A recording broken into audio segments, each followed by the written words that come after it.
What is going on, everybody? I'm back as Jew with another comic book review actually. Another comic book review. This one I'm going to be reviewing Destro issue 2, which this came out maybe last week or the week before, but I had a whole stack I had to go through. But this one, after reading this, I wanted to do a review on it, just to kind of throw out there what is going on with this book in this series so far as anything that's involved with the energon universe, and what is the upside to the energon universe, what is the downside to the energon universe, what have they been doing that's been fairly well. I read Scarlet issue 2 last week. It was okay. I didn't do a review on it, but it was fine. I'm not going to do a review on every single issue, but once the volume's over, I'll give you my input on every last one of them. I know that Transformers and Void Rivals is still going. Cobra Commander, I believe we're done with volume 1 of that. And I actually did like Cobra Commander. So, anyways, let's get into Destro. This is a fairly interesting type of comic book because of what's happening in this book is what makes it interesting, far as versus other GI Joe series or other comic books in general. This one doesn't have any heroes. There's no heroes in this book. It's like bad guys competing with other bad guys. You have these twins. What is it? Tomax and Zaybot. So basically, their names are spelled backwards. So Zaybot and Tomax are twin brothers. I'm not saying that right. Zaybot. It starts Xamot, and Tomax is Tomax. So they're twins, but their names are spelled backwards. Anyways, they're like businessmen. They grew up to be these very intelligent, educated young dudes, but somehow they got involved into the criminal enterprise of the world and became very competitive with Destro. They tried to claim that Destro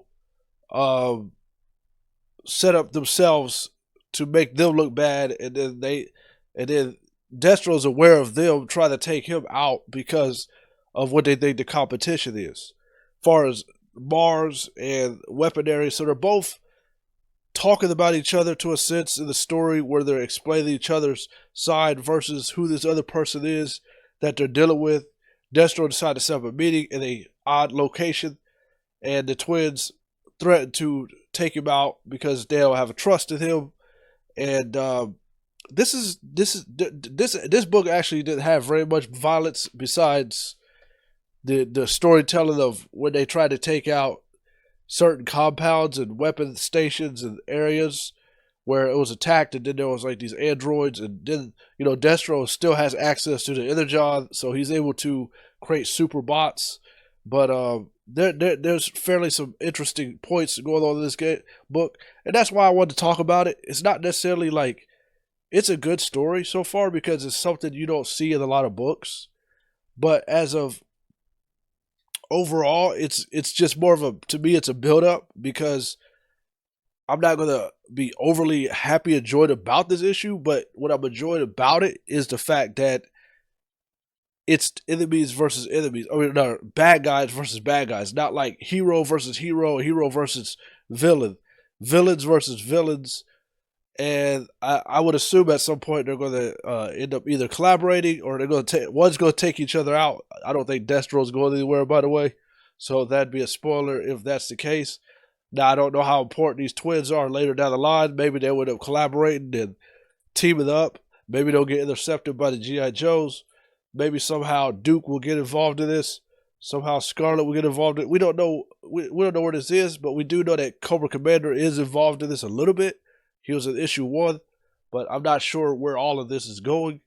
But as far as this book alone itself, I do recommend reading this series because it gives you insight of the other side. If you're a G.I. Joe fan, it gives you insight of the other side that you would never actually get the full details in. You would only get mainly the G.I. Joes, and this is the villain, what his plan is, and how he's going to attack, and then he gets stopped every single episode or book or series. This is different. That's why I would say go ahead and read Destro if you're, especially if you're into villains, and also if you're into the energon universe, or if you're just a GI Joe fan in general, go ahead and read Destro. I'm so far I'm just intrigued by it. So yeah, I'm gonna keep reading it. So there it is, Destro.